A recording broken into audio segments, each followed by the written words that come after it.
Enormous Burmese python killed in Florida Everglades was about to lay 60 eggs. Invasive pythons across the state are about to start laying their eggs after spring mating season, and with the 16-foot, 5-meter female caught being no exception. A huge Burmese python was caught in Florida with a clutch of 60 eggs that were just days from being laid. Hunter Mike Kimmel captured and killed the 16-foot, 5-meter snake in the Everglades, where the invasive species have been wreaking havoc on local ecosystems for decades. Python this size can eat anything in the Everglades, as I've proven with multiple adult alligators I've rescued from being eaten by pythons 3 separate times. Python cowboy. I mean, that's a big python. That's a huge python with a lot of eggs. Burmese pythons are native to Southeast Asia. They were considered endangered in many regions as a result of hunting and habitat loss. They were introduced to Florida Everglades via the exotic pet trade and quickly gained a foothold through the 80s and 90s, feasting on native populations such as rabbits, possums, bobcats, and even alligators. That's not true. That's not entirely true. What they don't really talk about is that the first python, I believe, was discovered in 1979, and that one was just a random wild one. That is true. But the reason that they got out and started breeding prolifically is because of Hurricane Andrew. And the thing about Andrew is it hit a facility that was breeding the pythons for their skins.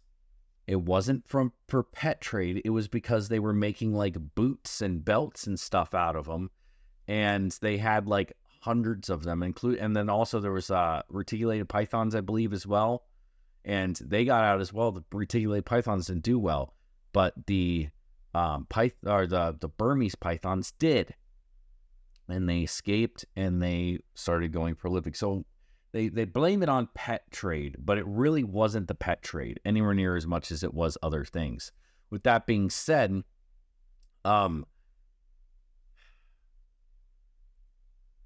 we pretend like we know so much about what's going on in all over the world.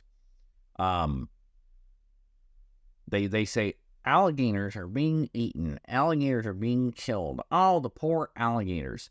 Yet FWC will kill like all the gators in a lake if one of them acts even somewhat aggressively towards a person.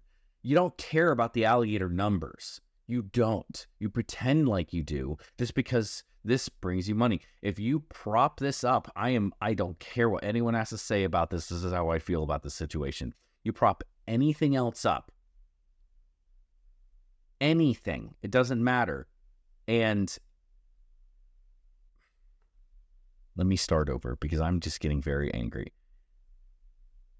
They push the hype about how terrible these guys are.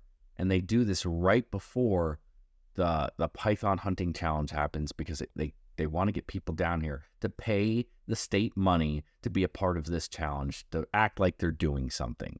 If it was real, they would be doing open season. Anyone could go out there and kill a Burmese python, just like anyone who catches a lionfish can kill a lionfish. Anyone, like if you have private property, you can hunt them all the time. It's just like the hog situation. Hogs are apparently causing all this damage and destruction, but on public land where the hogs live, you can only hunt them when the season's open. Like, it doesn't make any sense. If they were really that big of a deal, let people hunt them all day, every day, whenever they want to on public land. I would be down there all year long hunting hogs. I love eating hogs. I would do it ethically because they're still an animal. People get like a hate boner for these things. People want to go down there and kill them so bad. Same thing with the iguanas. They want to go out there with their pellet guns and hunt them and get their dogs to chase them. Like this guy, like Python Cowboy, he's not a bad guy. I don't think he's like doing things maliciously, but like he knows how to get views. Obviously. Like I'm not hitting on him for trying to get views. But like this right here is why he does it. The picture. This is why all these people do it.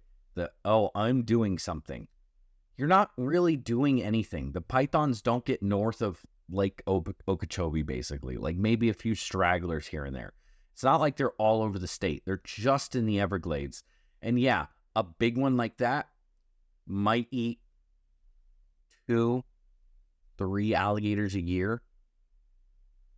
Maybe. They don't eat that much. A big one eats one big meal, and it's not eating for like 2 months. I mean, if there's a lot of them, that might be an issue. But like, there's not as many. Like, the average person goes down there, tries to find them, will not find them. They won't. There was 1 week where I found 4, and that was a couple of years ago, and I have never seen one since. It was the first time I went looking for them. It was just 1 week where everything was going right, and now I don't see them at all. I mean, that's just me. Maybe I'm just bad at it. Could be that. I know people who can go out there and find them, but you got to go off trail. You don't just find them in any random part all the time. Just like any other snake. Like any other snake has preferred habitat. These guys have preferred habitat. Burmese pythons are neat. Okay, so they're talking about all the other animals they eat. And if they're endangered in other parts of the world, isn't it good that, like, are they just evil now and like all of them have to die? Like, there's a lot of other species that do just as much destruction that we just don't care about. But the Burmese python is a snake, so people care. Limited the spread of Burmese python is the key goal of the FWC. It is legal for people to hunt and kill them humanely. It is unclear how many of these snakes now live in the Everglades, but the population is thought to number in the tens of thousands. Since 2000, over 17,000 have been removed from the wild. Okay, maybe. But, like, no. It's not just legal to go and kill them whenever you want. I can't pick them up in Everglades National Park. You have to have permits for that. One of the reasons the population is difficult to control is the number of offspring they produce. Burmese pythons mate in spring, with each sexually mature female laying up to 100 eggs about 3 months after mating. After the eggs are laid, the female coils around them to incubate them for 6 to 8 weeks until they are ready to hatch. A study published in 2016 found the number of Burmese python eggs that go on to successfully hatch was 77%.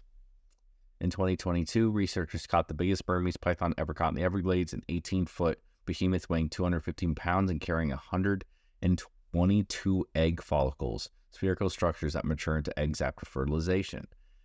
And in April this year, a team led by U.S. Geological Survey caught a python that had laid 96 eggs in one go, setting the new record for Florida. And they lay a lot of eggs.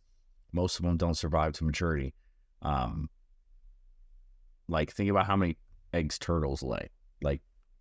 Like you know, the sea turtles. Some of them lay hundreds of eggs. And only like 1% of them make it into adulthood, something like that. It's ridiculous. Yeah, I mean, Python Cowboy and Lucky Duck premium decoys. Look at that. Sponsorship. You know, more incentive, which I can't hate on him for doing this. I can't. I just feel some sort of way about it because I don't, if this was really the problem that it's made out to be, it would be a completely different scenario, and it would be like, they would be going out of their way to eradicate them. Like, there would be people, like, I know there are full-time contractors that do this. Like, not saying that this isn't made public and that there aren't efforts to get rid of them, but if they really wanted to, they'd let anyone do it. You're not going to confuse a Burmese python for a native snake. You're just not. And I mean, the amount, not even with that being said, the amount of snakes that are killed every single day, like water snakes being confused for moccasins or moccasins in general, no one cares about killing any other snake. Like, people do it regardless. So, like, what is the state worried about people going out there to kill snakes? People do it anyway, and you don't do anything about it to stop people from doing it. Yeah, I don't know. It's just always rubs me the wrong way. Because people do it for the sole intent because they want to kill snakes. Just look it up on YouTube. Look up how many people are sitting there with like tridents and stuff trying to stab these things, you know, from snakes they caught days before. It's ridiculous. It's sad. I'm not just for killing animals for the sake of killing animals. And that's what this feels like. I mean, I don't know. Maybe this is just me being a weak individual and just wanting to complain about something. And like, oh my God, they're killing snakes. Because I'm not like that. Like, I don't care. I understand that people want to kill snakes on their property. I don't like it, but I'm not going to sit there and throw a hissy fit over it. I don't like the misinformation. I don't like the misinformation at all. And they use this as a jumping off point to make sure that all exotics are banned, which is what they're in the process of doing. I literally have heard them talk about it at the FWC meeting that I went to. They're using it as a reason to get rid of all exotic species in Florida. And it will work eventually. And it's going to. Anyway, let me know what you think down below. Like, comment, subscribe, all that good stuff. Am I wrong on this or am I being dramatic? Please let me know. Keep it wild. I'll see you on the next one.